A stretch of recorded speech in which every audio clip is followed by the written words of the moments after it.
इस देश में डॉक्टर B.R. अम्बेडकर साहब ने जो भारत का संविधान बनाया, तो डॉक्टर B.R. अम्बेडकर साहब ने संविधान को बनाते वक्त एक बात कही थी कि ये देश का संविधान मैंने बहुत अच्छा बनाया है, लेकिन यदि संविधान को लागू करने वालों की नीयत साफ नहीं रही तो अच्छा संविधान भी अच्छा काम नहीं कर पाएगा।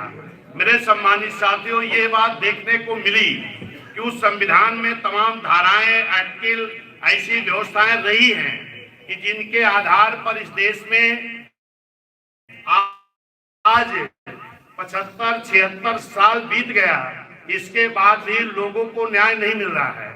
उस संविधान में तीन ऐसी धाराओं के लिए जिनमें जितने भी कमेटी में लोग थे उनके अलग डॉक्टर B.R. अम्बेडकर साहब को उन 3 मुद्दों पर बहुत ज्यादा संघर्ष करना पड़ा था।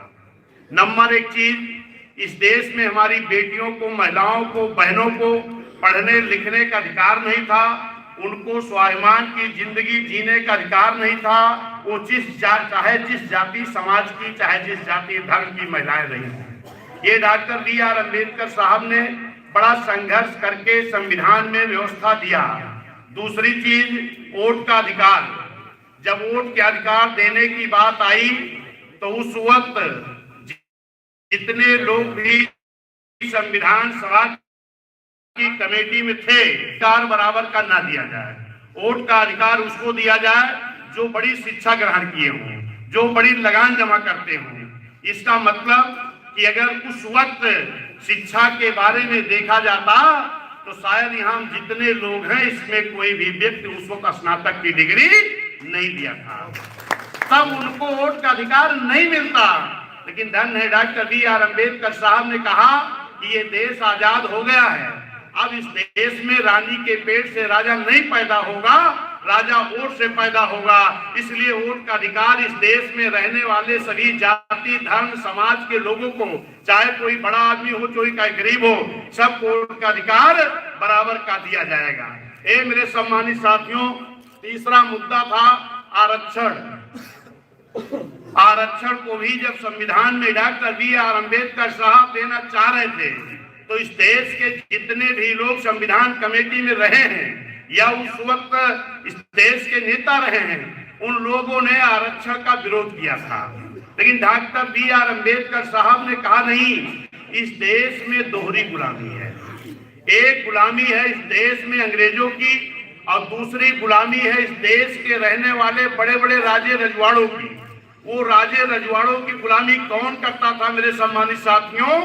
जो आर्थिक रूप से, शैक्षिक रूप से, सामाजिक रूप से, हर तरह से जो कमजोर था, वो इस देश के बड़े बड़े राजे रजवाड़ों का गुलामी करता था। इसके लिए डॉक्टर B.R. अम्बेडकर साहब चाहते थे कि जो आर्थिक रूप इनको भी इस देश में सम्मान की जिंदगी जीने का मौका मिले। लेकिन मेरे सम्मानित साथियों, उस वक्त डॉक्टर B.R. अम्बेडकर साहब ने बड़ा प्रयास करके आरक्षण देने के लिए जो जांच कमेटी मंगाई, जिसका नाम साइमन कमीशन था। लॉर्ड लिथियन के एक व्यक्ति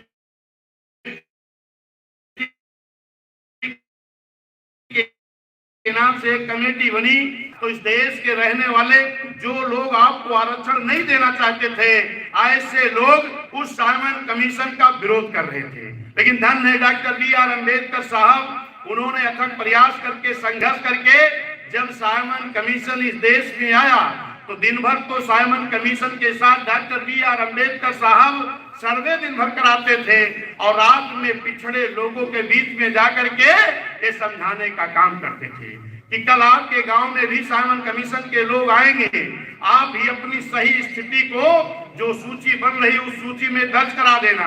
तमाम मेरे ओबीसी समाज, पिछड़े समाज के लोग कहते हैं कि बाबा साहब तो आरक्षण की लड़ाई सिर्फ शेड्यूल कास्ट के लिए लड़े हैं, SC ST के लिए लड़े हैं। नहीं, जो बाबा साहब ने साइमन कमीशन मंगाया था, उस साइमन कमीशन से जांच किसकी हो रही थी? किसी जाति विशेष की जांच नहीं हो रही थी। जो लोग भी आर्थिक रूप से, सामाजिक रूप से, शैक्षिक रूप से, इन्हीं हर तरह से जो पिछड़े थे, उनका सर्वे हो रहा था, वो चाहे जिस जाति बिरादरी के रहे हो।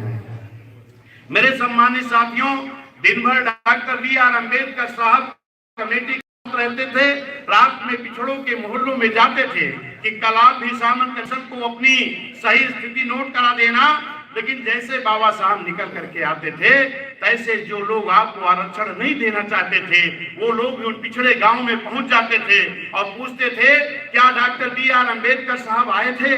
तो लोग बताते थे हाँ आए थे। तो पूछते थे क्या कह करके गए हैं? तो लोग कहते थे कि बाबा साहब यही बता करके गए हैं कि कल जो कमेटी आएगी, उस कमेटी की सूची में अपना नाम दर्ज करा देना। तुरंत वो लोग कहते थे कि अगर आप बाबा साहब की बात को मान गए, सूची में नाम आप दर्ज करा दिए, तो आप तो शूद्र हो जाओगे, आप अछूत हो जाओगे, आप एससी समाज में हो जाओगे।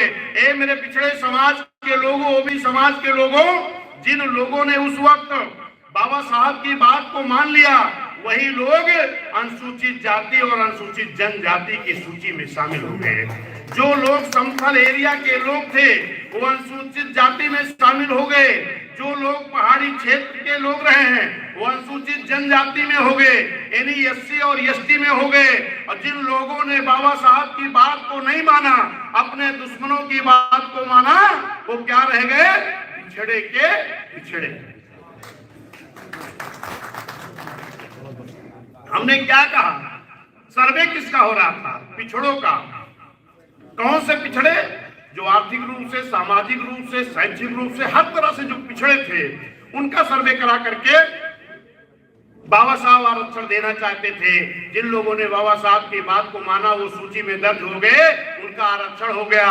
और जो लोग बाबा साहब की बात को नहीं माना, वो खिड़क के पिछड़े रह गए, वही आज ओबीसी है। जिनको शाक, सैनी, कश्यप, बिंद, मल्लाह, गड़ेरिया, पाल, मौर्य, नाई, बढ़ई, लोहार, कुम्हार, कर्मा, लोध कहा जाता है, राजपूत कहा जाता है, वही लोग हमारे ओबीसी समाज के लोग हैं। आज जो अक्सर मैं देखता हूं कि धरना प्रदर्शन किया करते हैं कि हमको एससी समाज में शामिल कर लो। ए मेरे भाइयों, अगर उस वक्त बाबा साहब की बात को आप मान गए होते, तो आप भी आज अनुसूचित जाति, अनुसूचित जनजाति की सूची में होते, आपको लड़ाई नहीं लड़ना पड़ता। सम्मानित साथियों, लेकिन धन्य है डॉक्टर B.R. अम्बेडकर साहब कि उन्होंने जब ये देखा कि पिछड़े समाज के कुछ लोग हमारी बात को नहीं मान रहे हैं, तो बाबा साहब ने आर्टिकल 340 के तहत संविधान में एक व्यवस्था दे दिया कि फिर कभी जब हुकूमतें आएंगी, सत्ता आएगी, तो फिर से सर्वे करा कर आरक्षण दे दिया जाएगा। ये मेरे पिछड़े समाज के लोग, ओबीसी समाज के लोग, आपको ये जानकारी होनी चाहिए कि पहली बार वोट जब पड़ा है तो 1952 में पड़ा है, और 1952 में फिर से पिछड़ों को आरक्षण देने के लिए एक काका कालेलकर आयोग की कमेटी बनी कि फिर से सर्वे करके पिछड़ों को आरक्षण दे दिया जाए।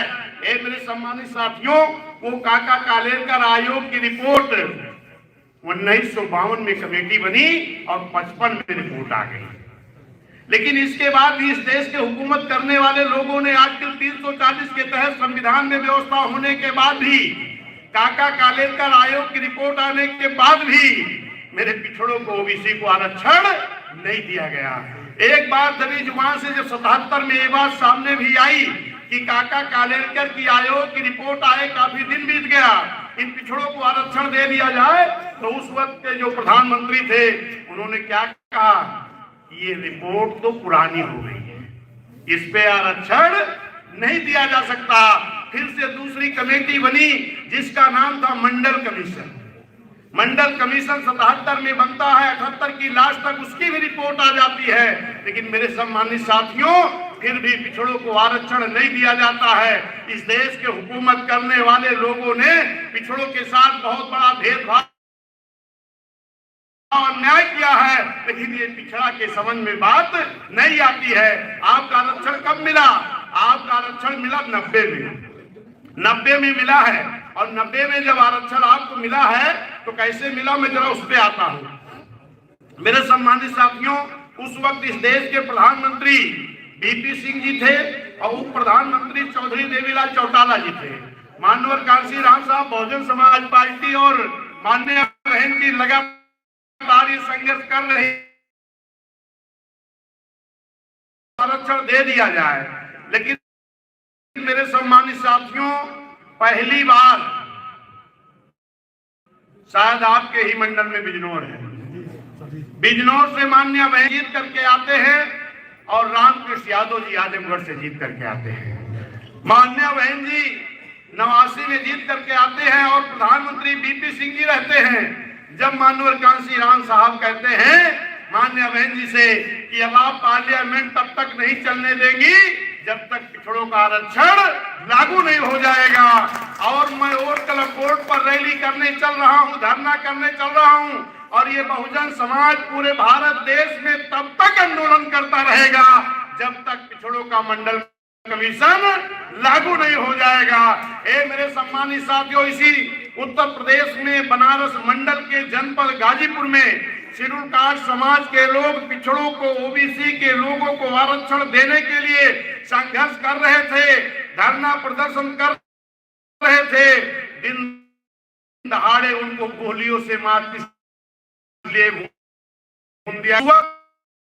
मेरे साथियों, चाहे बहुजन समाज पार्टी कौन सी मेरी लड़ाई लड़ रहा है, मेरे साथियों उस वक्त यही नारा लग रहा था कि मंडल कमीशन लागू करो वरना कुर्सी खाली करो। मेरे सम्मानित साथियों, वोट क्लब बोर्ड पर जब मानवर कांसी राम साहब रैली कर रहे थे, चौधरी देवीलाल चौटाला साहब जो इस देश के प्रधानमंत्री थे, उप प्रधानमंत्री थे, उप प्रधानमंत्री जी ने मानवर कांसी राम साहब से कहा कि बहुत बहुत धन्यवाद, आप तो जन्म लिए हो शेड्यूल कास्ट समाज में, लेकिन लड़ाई पिछड़ों के आरक्षण की लड़ रहे हो। तब मानवर कांसी राम साहब ने कहा, चौधरी साहब आप तो पिछड़े में जन्म लिए हो, आप भी मेरे साथ इस लड़ाई में शामिल हो जाओ। तो उन्होंने कहा कि अगर हम लड़ाई में शामिल हो जाएंगे तो राजा बीपी सिंह हमको प्रधानमंत्री की कुर्सी से हटा देंगे।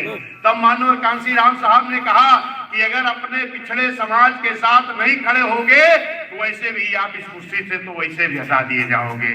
तब जब उनकी बात सुनी तो चौधरी देवीलाल चौटाला जी ने मानवर कांसी राम साहब से दिल्ली की कुछ दूरी पर पानीपत में मिलने का एक समय रखा, और वहां पर मानवर कांसी राम साहब ने चौधरी देवीलाल जी को समझाने का काम किया। ताऊजी अगर तू तोलेगा तो लाल किला से बोलेगा। तोलेगा की मतलब कि मैं जो बात बोल रहा हूं, अगर इस बात को समझ गए तो आप कभी लाल किले से भी बोल सकते हो। इसलिए मेरी बात को समझो और इस पिछड़ों की लड़ाई में मेरे साथ आओ। जब चौधरी देवीलाल चौटाला जी ने मानवर कांसी राम साहब से कहा चलिए मैं दिल्ली चल रहा हूं और अब कॉन्फ्रेंस करूंगा, तब जब ये बात राजा बीपी सिंह को, प्रधानमंत्री जी को पता लगा तो आनंद फानंद में जब वो आरक्षण देने की बात सोचने लगे तो उस वक्त बीपी सिंह सरकार को भारतीय जनता पार्टी का भी समर्थन था। भारतीय जनता पार्टी के लोगों ने राजा बीपी सिंह की सरकार से, प्रधानमंत्री जो बने थे उनकी सरकार से इसलिए समर्थन वापस ले लिए बीजेपी के लोग कि आप पिछड़ों को आरक्षण देने क्यों जा रहे हो। मेरे सम्मानित साथियों, तब मानवर कांसी राम साहब से राजा बीपी सिंह ने कहा कि आप हमें अपने तीनों सांसदों का दे दो समर्थन। मान्या बहन जी से कहा तो मान्या बहन जी और मानवर कांसी राम साहब ने कहा कि समर्थन तो दे देंगे लेकिन शर्त मेरी होगी। शर्त क्या होगी? जिन्होंने इस देश का संविधान बनाया, डॉक्टर बी.आर. अम्बेडकर साहब, आज इनको अभी तक भारत रत्न की उपाधि नहीं मिली है, इनको भारत रत्न की उपाधि मिल जानी चाहिए। और दूसरे, जिन पिछड़े समाज के लोगों की 1952 में कमेटी बनी और 55 में रिपोर्ट आ गई, अब आज 90 यानी कैसा साल बीत गया, 55 से 90 लगभग 35-38 साल बीत गया। 35 सालों तक जिन पिछड़े ओबीसी समाज के साथ धोखा हुआ है, इनका मंडल कमीशन की रिपोर्ट आई, इसके पहले काका कालेलकर की रिपोर्ट आई थी, इनको आरक्षण नहीं दिया गया। इनको आरक्षण देने की व्यवस्था लागू की जाए, मंडल कमीशन लागू किया जाए। और दूसरा, जो मंडल कमीशन के विरोध में उस वक्त माननीय अडवाणी जी एक रथ यात्रा लेकर के निकले थे, इस देश में उन्माद फैलाने के लिए, खून खराबा के लिए, उसको भी रोकने के लिए मानवर कांसी राम साहब, मान्या बहन जी ने शर्त में रखा। तो उस वक्त जनता दल की सरकार बिहार में लालू प्रसाद यादव जी थे, बीपी सिंह की जनता दल की सरकार थी। इन्होंने उनकी रथ यात्रा बिहार में रुकाने का काम किया और पिछड़ों का मंडल कमीशन देने का वादा किया। और लागू किया और बाबा साहब को भी भारत रत्न की उपाधि दी, तब जाकर के मेरे पिछड़े बैकवर्ड के साथियों 90 में आपको आरक्षण मिला। वो भी किसकी बदौलत? माननीय कांसी राम साहब, मान्य बहन जी और बहुजन समाज पार्टी की बदौलत मिला है। लेकिन आज भी आपके समझ में नहीं आता है। ये मेरे सम्मानित साथियों, आरक्षण कैसे मिला ये हमने आपको बताने की कोशिश की है और इस बात को आपको समझना चाहिए। अब आज आइए, एक पॉइंट और मैंने बताया था, वोट का अधिकार। वोट का अधिकार तो डॉक्टर B.R. अम्बेडकर साहब ने सभी जाति समाज को बराबर का दे करके गए। लेकिन मेरे साथियों, वोट पढ़ना शुरू हुआ 1952 में और बीएसपी का गठन कब हुआ? 1984 में। कितने साल हो गए? ये मेरे ओबीसी समाज, पिछड़े समाज के लोग, जरा गौर करो इस बात पर, चिंतन करो इस बात पर। भाषण नहीं है ये कि 1952 में वोट पढ़ना शुरू हुआ और बाबा साहब आपको कितनी लड़ाई लड़ करके वोट का अधिकार दे करके गए थे, लेकिन आपने वोट की कीमत नहीं समझी। वोट देते रहे लेकिन वोट लेने का मौका आपको किसी दल ने नहीं दिया। अगर किसी दल ने देने का काम किया तो 1984 में जब बहुजन समाज पार्टी बनी तो माननीय कांसी राम साहब, मान्य बहन जी ने सर्व समाज के साथ साथ उन पिछड़ों का भी हिस्सा लगा दिया जिनका हिस्सा 84 तक नहीं लगा था। और पूरे 52% बैकवर्ड के लोगों की भागीदारी राजनीतिक मालूम कितनी थी? 1952 में वोट पड़ना शुरू हुआ और 84 तक मात्र 1.5 से 2%, 1.5 से 2%। उसमें भी जो अति पिछड़ा है, अति पिछड़ा में भी अति पिछड़ा, उनकी तो जीरो भागीदारी थी। उनको तो बहुजन समाज पार्टी बनने के बाद माननीय कांसीराम, मान्य बहन जी ने दर्जनों टिकट साग को, सैनिक को, कुशवाहा को, मौर्य को, दर्जनों टिकट गिरिया को, बघेल को, पाल को, धनगर को, दर्जनों टिकट मौर्य को, निषाद को, बिंद को, मल्लाह को, नाई को, बढ़ई को, लोहार को, कुम्हार को, मेरे साथियों पटेल को और आपके यादव को, कुर्मी को, सब समाज के लोगों को देने का काम किया। उसी वक्त बहुजन समाज पार्टी के नेता माननीय कांसी राम साहब, मान्य बहन जी ने कहा था कि जिसकी जितनी संख्या भारी उसकी उतनी हिस्सेदारी, भागीदारी। अगर देने का काम किसी ने किया तो बहुजन समाज पार्टी ने किया। मेरे सम्मानित साथियों, पहली बार इन लोगों को टिकट दिया गया।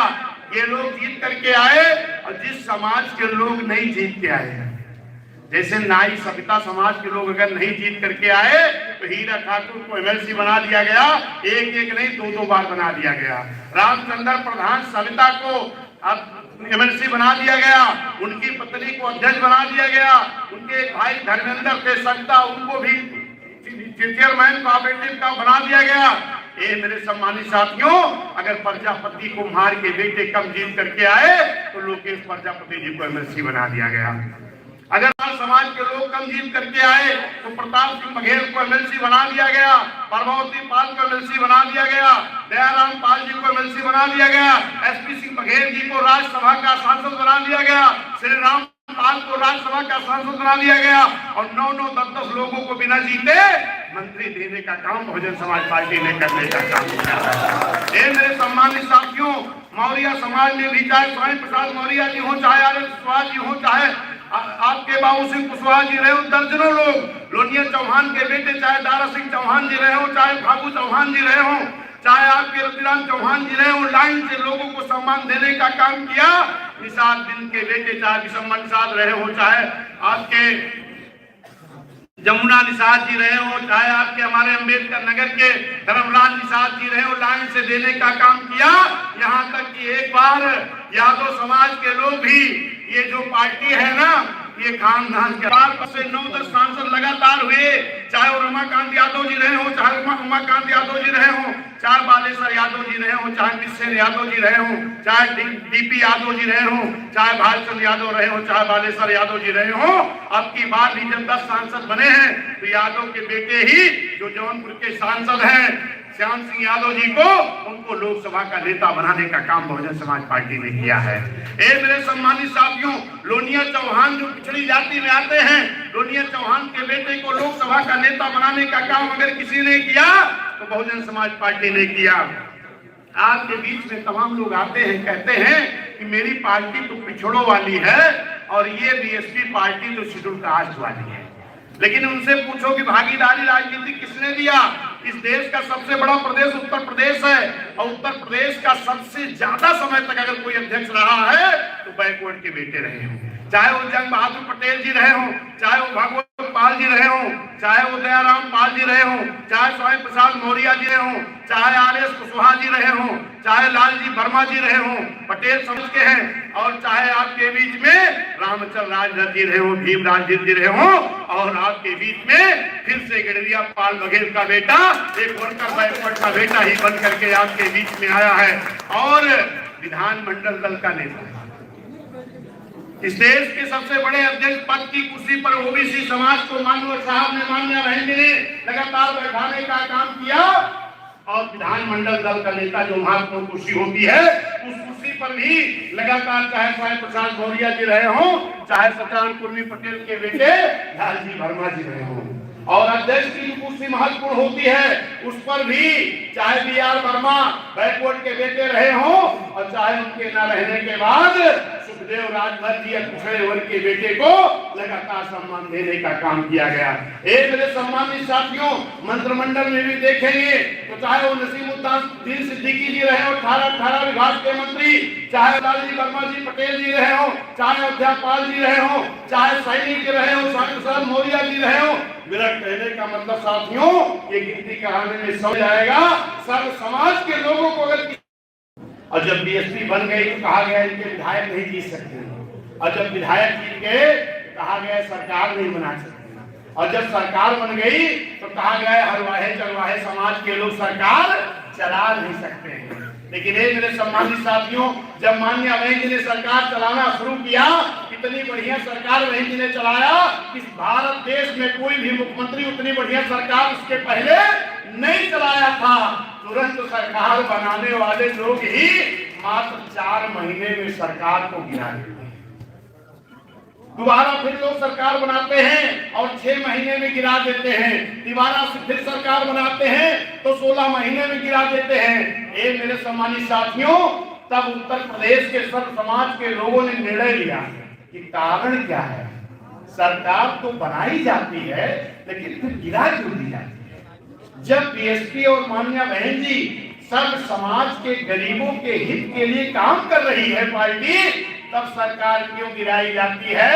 ये मेरे सम्मानित साथियों, तब मुस्लिम समाज के लोग, अल्पसंख्यक समाज के लोग, पिछड़े समाज के लोग, श्रमकार समाज के लोग और न्याय पसंद ब्राह्मण क्षत्रिय वैश्य समाज के लोगों ने एक नारा लगाया कि यूपी की मजबूरी है, बहन मायावती जरूरी है। ये मेरे साथियों, जब आपने नारा लगाया कि यूपी की मजबूरी है, मान्या बहन जी जरूरी है, तो इस देश के, भारत देश के सबसे बड़े उत्तर प्रदेश में सर्व समाज के गरीबों ने मिल करके मान्या बहन जी को पूर्ण बहुमत की सरकार बनाने का काम किया।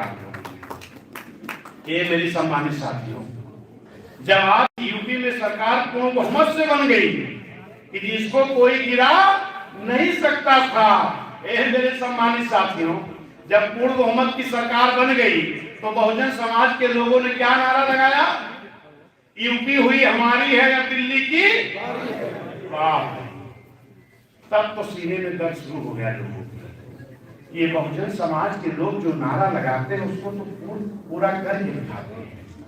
अभी यूपी में लोगों ने नारा लगाया कि यूपी की मजबूरी है, बहन जी जरूरी है, तो अल्पसंख्यक समाज के लोग, पिछड़े समाज के लोग, श्रमकार समाज के लोग, न्याय पसंद ब्राह्मण क्षत्रिय वैश्य समाज के लोगों ने बहुमत की सरकार को बना दिया। अब आज फिर ये सब समाज के लोग नारा लगा रहे हैं कि यूपी हुई हमारी है, अब दिल्ली की बारी है, तब तो ये बड़ा गड़बड़ हो जाएगा। तुरंत मेरे भाइयों, कुछ झोराधारी लोग निकल पड़े और कहा पिछड़ों के बीच में पहुंच गए, राजभर के मोहल्ले में।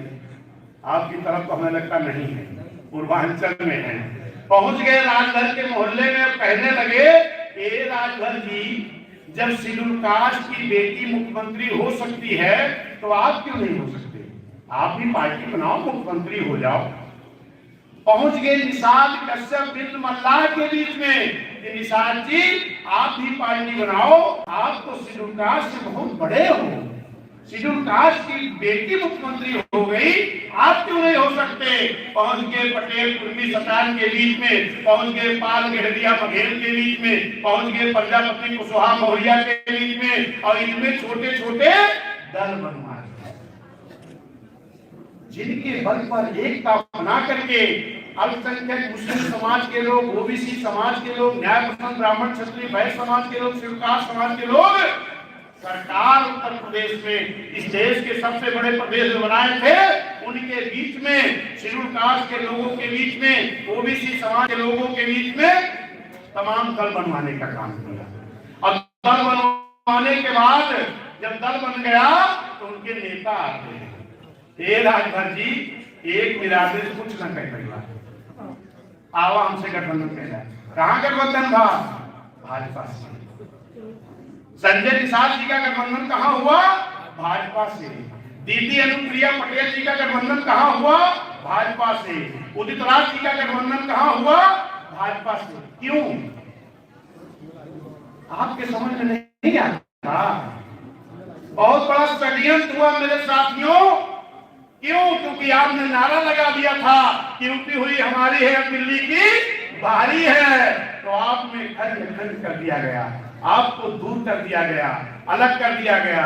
ये मेरे सम्मानित साथियों, ये अगर भाईचारा आपने बना दिया, एकता आपने दिखा दिया, तो इस देश की हुकूमत करने से आपको कोई रोक नहीं सकता है। और जब तक इस देश में बहुजन समाज की हुकूमत नहीं बनाओगे, तब तक बाबा साहब का संविधान पूरी तरह लागू नहीं हो सकता है। तब तक इस देश का पूर्ण विकास, सर्व समाज, सर्व धर्म, सर्व जाति का विकास तब तक नहीं हो सकता है। ये मेरे सम्मानित साथियों, अभी इस चुनाव में क्या हुआ? विधानसभा के चुनाव में हमारे अल्पसंख्यक मुस्लिम समाज के साथ, हमारे पिछड़े ओबीसी समाज के साथ बहुत बड़ा धोखा हुआ है, बहुत बड़ा षड्यंत्र हुआ है, एक साजिश हुई है। इस साजिश क्या हुई है मालूम है? विपक्षियों के द्वारा कहा गया कि बहुजन समाज पार्टी डमी हो गई है। प्रचार तंत्र के द्वारा कहा गया कि बहुजन समाज पार्टी डमी हो गई है और बीजेपी की बी टीम हो गई है। जरा आप मेरी बात को गौर से समझिएगा, जरा ध्यान देंगे कि बहुजन समाज पार्टी के आज कितने सांसद हैं? 10, और समाजवादी पार्टी के 3, आज 3 बचे हैं, और उस वक्त कितने थे? 5।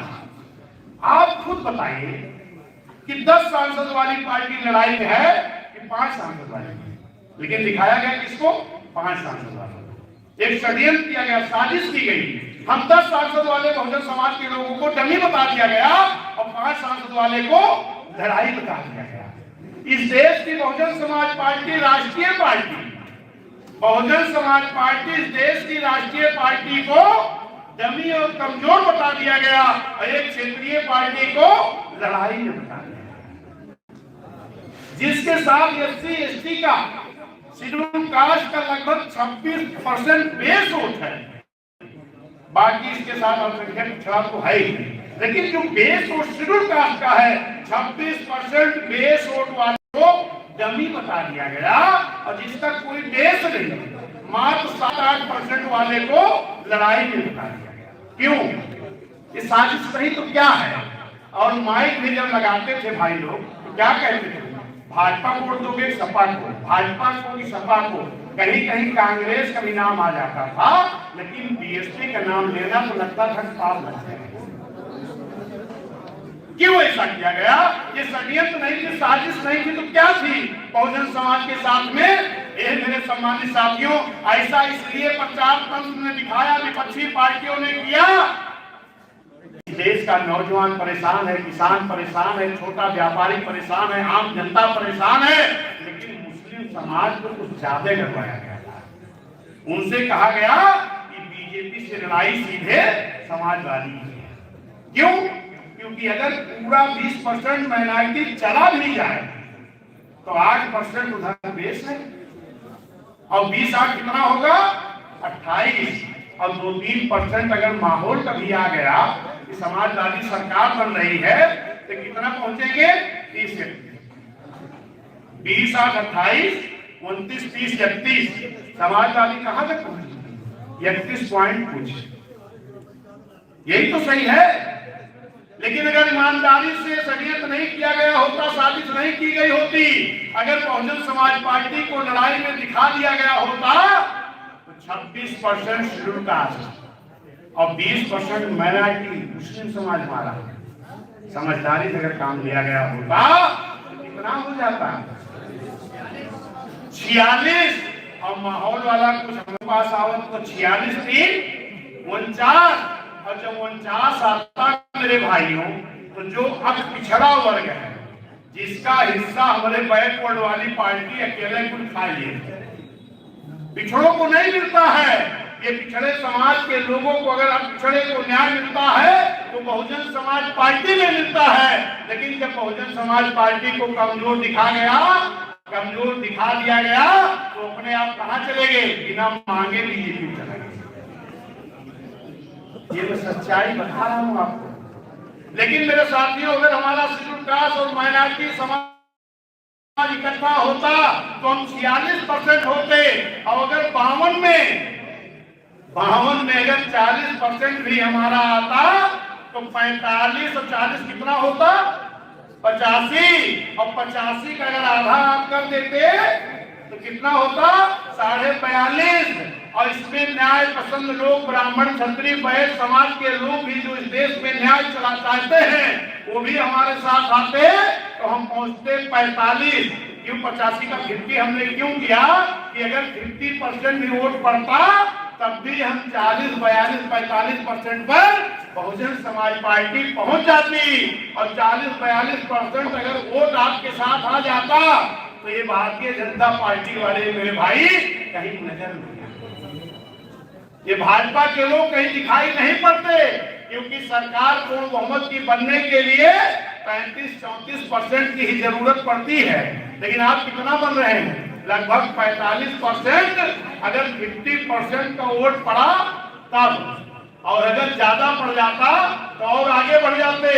ये मेरे सम्मानित साथियों, आपसे मेरा हाथ जोड़कर निवेदन है कि किसी के दिखाने में, विपक्षियों के कहने में मत आइए। आप अपने विवेक का, अपने दिमाग का सोच से, अपने सोच से वोट दीजिए कि अगर ये शेड्यूल कास्ट एक मुश्त इतना बड़ा वोट है तो आप पिछड़ा मिला देंगे, मुस्लिम समाज को मिला देंगे और न्याय पसंद ब्राह्मण क्षत्रिय वैश्य के लोग आ जाएंगे तो इस देश में हुकूमत करने से आपको कोई रोक नहीं पाएगा। ये मेरे सम्मानित साथियों, इसी षड्यंत्र का पर्दाफाश करने के लिए मैं आपके बीच में मंडल वाइज चल रहा हूँ, लगातार चल रहा हूँ। और निश्चित है कि जो उत्साह पूरे उत्तर प्रदेश में दिखाई पड़ रहा है कार्यकर्ताओं में, इससे तो लगता है कि हमारी पूरी की पूरी बहुजन समाज पार्टी बहुत आगे जाएगी। अभी एक पत्रकार साथी ने हमसे कहा कि आपको प्रदेश अध्यक्ष ऐसे मौके पर बनाया गया जब बीएसपी कमजोर हो गई है। हमने कहा आप कह रहे हो, लेकिन आज बहुजन समाज पार्टी का हर कार्यकर्ता, ओबीसी समाज, पिछड़ा समाज, श्रीकास्ट समाज, माइनॉरिटी मुस्लिम समाज और ब्राह्मण क्षत्रिय वैश्य समाज की भी न्याय पसंद के लोग, हमारा कार्यकर्ता बहुत उत्साहित है। और जिस संगठन का, जिस पार्टी का कार्यकर्ता उत्साहित हो जाता है उसको बढ़ने से कोई रोक नहीं सकता है। ये मेरे सम्मानित साथियों, थोड़ा एक आध पॉइंट पर और बात करेंगे, बाकी आपको जाना है, मैं आपका दर्द समझ रहा हूँ। साथियों, तमाम हमारे जो बहुत पढ़े लिखे बुद्धिजीवी हैं, आज क्या कहते हैं कि बीएसपी तो मिशन से भटक गई है। गांव का वोटर तो खड़ा है हाथी के साथ, लेकिन जो बहुत पढ़े लिखे हमारे बुद्धिजीवी भाई हैं वो क्या कहते हैं, बीएसपी तो मिशन से भटक गई। बीएसपी पहले थी बहुजन समाज की बात करती थी, आज तो बीएसपी सब समाज की बात करने लगी। ये मेरे भाइयों जरा ध्यान दीजिएगा मेरी बात को, कि हम कब बहुजन समाज की बात करते थे और कब सब समाज की बात होती है। जैसे अगर किसी समाज का, चाहे वो कश्यप समाज की सभा हो, चाहे पाल समाज की महासभा हो, किसी भी जाति का तमाम सामाजिक संगठन होता है। लेकिन अगर सामाजिक संगठन होता है तो जिस जाति का सामाजिक संगठन होता है वो संगठन किसकी बात करता है? उसी जाति। समझ में आ रहा है कि नहीं? जो सामाजिक संगठन होता है, सामाजिक संगठन किसकी बात करता है? जिस जाति के सामाजिक संगठन होते हैं वो उस जाति की ही बात करता है। बहुजन समाज पार्टी को जब मानवर कांशीराम साहब, क्योंकि बहुत बड़े वैज्ञानिक थे, विद्वान थे, मानवर कांशीराम साहब ने सोचा कि इस भारत देश का हुक्मरान जिस बहुजन समाज को मैं बनाना चाहता हूँ, इस बहुजन समाज की गैर राजनैतिक सामाजिक संगठन की जड़ें कितनी मजबूत हैं। जब उसको मानवर साहब ने देखा तो लगा कि बहुत कमजोर है। तब मानवर कांशीराम साहब ने सबसे पहले क्या बनाया? बामसेन। बामसेन कोई दल नहीं था, बामसेन एक सामाजिक संगठन था। और किसका संगठन था? मुस्लिम समाज, ओबीसी समाज, शेड्यूल कास्ट समाज का एक फेडरेशन था। यही तो था। बामसेन एक सामाजिक संगठन था। जब तक ये सामाजिक संगठन था, जिन समाज के लोगों का था, तब तक उनकी बात कर रहा है। 78, 79, 80 3 साल बामसेन चला और 81, 82, 83 3 साल डीएस को चला। यानी 6 साल तक लगातार मानवर कांशीराम साहब पैदल चल के, साइकिल से चल के और कितनी कष्टाइयों से, परेशानियों से इस मूवमेंट का एक सामाजिक संगठन चला रहे थे। जिनका सामाजिक संगठन था, उनकी बात उस मूवमेंट को चलाने वाले लोग कर रहे थे। लेकिन जब 84 में बहुजन समाज पार्टी बनी और आज इस देश की बहुजन समाज पार्टी एक राष्ट्रीय पार्टी है, राष्ट्रीय पार्टी का दायित्व और जिम्मेदारी ये होती है कि इस देश के रहने वाले सभी जाति, धर्म, समाज को साथ लेकर के चले।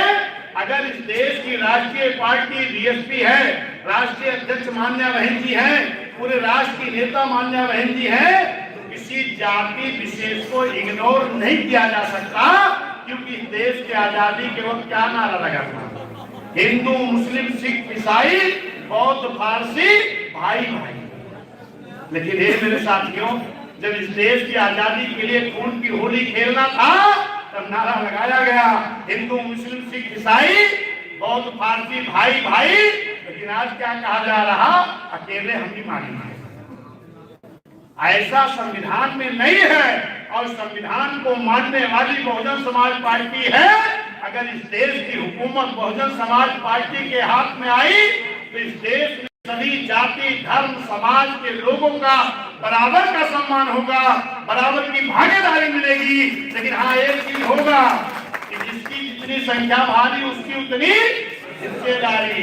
इसी के साथ न्याय अन्याय ये बहुजन समाज पार्टी नहीं करेगी। ये मेरे सम्मानित साथियों, अभी ये आरक्षण वाला मुद्दा चल रहा है। इसमें क्या हुआ है? इसमें भी बहुत बड़ा षड्यंत्र आपके साथ हुआ है। यदि सही ढंग से महापालिका, महानगर पालिका, महापौर, टाउन एरिया, नगर पंचायत, वार्ड पार्षद, सभासद का अगर इस देश की, प्रदेश की सरकारें संवैधानिक तरीके से सही से अगर आरक्षण लागू कर दी गई होती तो किसी को कोर्ट जाने की जरूरत नहीं पड़ती। और अगर कोर्ट जाने की जरूरत नहीं पड़ती तो कोर्ट को कोई निर्णय देने की जरूरत नहीं थी। ये मेरे सम्मानित साथियों, पहले तो आपका आरक्षण सही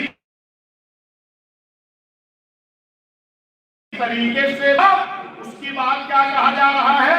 एक कमेटी बना करके आपको हम आरक्षण देने का काम करेंगे। यानी पहले तो धोखा किया गया और उसके बाद क्या कहा जा रहा है कि कमेटी बना करके आरक्षण देंगे।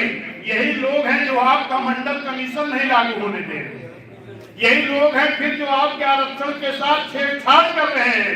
ये मेरे पिछड़े समाज के लोगों, ये मेरे पिछड़े समाज के बैकवर्ड के साथियों, मुस्लिम अल्पसंख्यक समाज के साथियों, शेड्यूल कास्ट में सभी जातियों, न्याय पसंद ब्राह्मण, क्षत्रिय, वैश्य समाज के लोगों, इन लोगों को जो ये चुनाव होगा, इतना दिन टालेंगे, कराएंगे तो वही ना। कि महानगर पालिका, नगर पालिका, नगर पंचायत, टाउन एरिया, वार्ड सभासद में इतनी बड़ी एकता दिखाओ।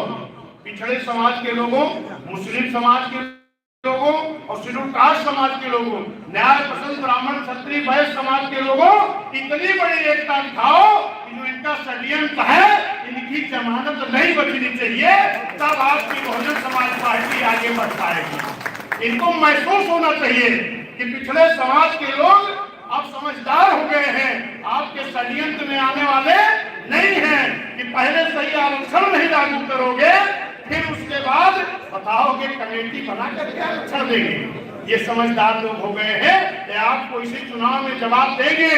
मेरे सम्मानित साथियों, अगर शहरों का चुनाव, नगर पालिका, नगर पंचायत, नियर टाउन एरिया में आपने बढ़िया रिजल्ट दे दिया, तो 24 में बिहार में तो आपका रिजल्ट पहले से अच्छा रहता है। और इस देश के प्रधानमंत्री की कुर्सी का रास्ता उत्तर प्रदेश से ही जाता है। आज जो माननीय सम्माननीय हमारे प्रधानमंत्री साहब हैं, ये भी भले गुजरात में राजनीति करते थे, लेकिन प्रधानमंत्री जब बनने का नंबर आया, ये भी बनारस के आपके बनारस से ही सांसद जीत करके गए हैं। ये मेरे सम्मानित साथियों,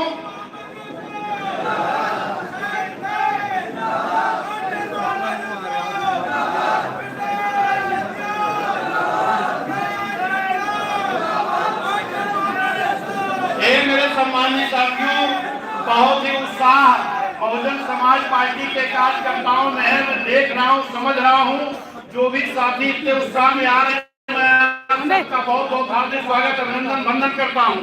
ये मेरे सम्मानित साथियों, मेरी जो बात हो रही थी उसको पूरी हो जाने दीजिए। साथियों, इस चुनाव में जो वार्ड का, मेंबर का, पार्षद का, नगर पंचायत का, मेयर का होगा, इस चुनाव में मेरे साथियों टिकट मांगने का अधिकार तो सब कार्यकर्ताओं को है, सारे कार्यकर्ताओं को है, लेकिन इसमें मेरे साथियों सिंबल रहेगा। थोड़ा शांति बना लीजिए भैया। सिंबल हाथी रहेगा। माननीय बहन जी जिसको भी सिंबल लेकर के भेज दें, उसको जिता करके भेजने का काम करिएगा। लेकिन मैंने देखा है तमाम ऐसे साथी बहुत बड़े मिशनरी बनते हैं। कहते हैं मैं पैदाइशी बीएसपी का मिशनरी आदमी हूँ, लेकिन अगर कभी सिंबल नहीं मिला तो बगावत करने लगते हैं। ये मेरे साथियों, इसका गौर करके ध्यान रखिएगा। जिसको मान्य बहन की सिंबल हाथी भेज देंगी, उसके साथ चाहे पदाधिकारी हो चाहे पदाधिकारी ना हो, सारे लोग मिल करके एक एक सीट पर अपनी टीम बना करके लग जाना, निश्चित है बढ़िया रिजल्ट आ जाएगा। और एक जो हमारे बैकवर्ड वाली पार्टी है, अभी समाजवादी पार्टी के लोगों ने क्या कहा कि हम पिछड़ी जाति का आरक्षण को लागू कराने के लिए आंदोलन करेंगे। अरे भाई, आगे क्या करोगे ये तो पता नहीं है, पहले आपने क्या किया है इसको उत्तर प्रदेश के लोग जानते हैं। अगर लोकसभा में प्रमोशन का आरक्षण बिल फड़वाने का काम किया तो समाजवादी के लोगों ने अपने सांसद से फड़वाने का काम किया। अगर ठेकेदारी में शेड्यूल कास्ट के लोगों का 25% आरक्षण मान्या बहन जी ने दिया था, अगर इसको किसी ने रोक लगाने का काम किया तो समाजवादी पार्टी के लोगों ने किया है। अगर 22 लाख की भर्ती जो आपकी मान्या बहन जी कर रही थी, पूरे भारत देश में खाली उत्तर प्रदेश में ही 22 लाख की भर्ती हुई है। 22 लाख का भर्ती का मतलब कि जो डॉक्टर बी.आर. अम्बेडकर साहब के आरक्षण से दी हुई नौकरी थी, इसके पहले मान्या बहन जी ने ब्राह्मण, क्षत्रिय, वैश्य, शूद्र, श्रुता सब समाज के लोगों को, नौजवानों को खूब नौकरी देने का काम किया था। लेकिन बहन जी ने कहा कि जरा हम जांच कराते हैं कि बहुजन समाज पार्टी की सरकार के बैच में कितनी नौकरी लाग की गई है। जब इसको बहन जी ने देखा तो बहन जी की सरकार के पहले जब बाबा साहब के दिए गए आरक्षण के हिसाब से एससी और ओबीसी की जगह आती थी, तो चाहे 4th क्लास की और चाहे बाबू की भर्ती होने की जब प्रक्रिया पूरी होती है, तब लोग क्या कहते थे, इस पद के उपयुक्त कैंडिडेट न मिलने के नाते ये भर्ती निरस्त की जाती है। मेरे साथियों, जब इसकी जांच कराई गई तो कई लाख भर्ती निरस्त की गई थी, तो इसका नाम मैंने दिया बैकलॉग भर्ती। ये बैकलॉग भर्ती किसी का हिस्सा नहीं था। एससी ओबीसी के लोगों की भर्ती बीएसपी के पहले जानबूझ करके लाग की गई थी, उसका नाम बैकलॉग दिया गया। जबकि ये हमारे मुख्यमंत्री जी पिछड़ी जाति के ही थे, लेकिन पिछड़ों की भर्ती को रोक लगाने का काम पहले कर चुके हैं। आगे आरक्षण की लड़ाई कैसे लड़ेंगे ये हमारे समझ में नहीं आता है। ये मेरे सम्मानित साथियों, जब बाबा योगी जी हमारे महाराज जी उत्तर प्रदेश के मुख्यमंत्री बने हैं और जब इनकी कुर्सी गंगा जल से धुलाई गई है, तब हमारे अखिलेश भैया का मालूम हुआ कि हम शूद्र समाज के हुए। पेपर में निकला था ना कि आज हमें मालूम हुआ कि हम भी पिछड़ी जाति के हैं, ओबीसी समाज के हैं, हम शूद्र समाज के हैं। आज हमको तब मालूम हुआ जब हमारी कुर्सी और जिस मकान में रहते थे वो गंगा जल से धुलाई हुई है। ये मेरे भैया, जिसको आपने मुख्यमंत्री बनाया था, जब उसको खुद नहीं एहसास था कि मैं पिछड़े समाज का हूँ, मैं शूद्र समाज का हूँ, तो पिछड़ों का, शेड्यूल कास्ट के लोगों का अगर आरक्षण शेड्यूल कास्ट के खत्म किए, इतना आपको अगर शेड्यूल कास्ट के लोगों से विरोध था तो आप बैकवर्डों का भी आरक्षण लिए होते। आप बैकलॉग की भर्ती को रोकना लगाए होते। और यहाँ तक कि महापुरुषों के साथ भी महामाया नगर जिले का नाम किसने खत्म किया? बोलो भाई। अखिलेश यादव समाजवादी ने।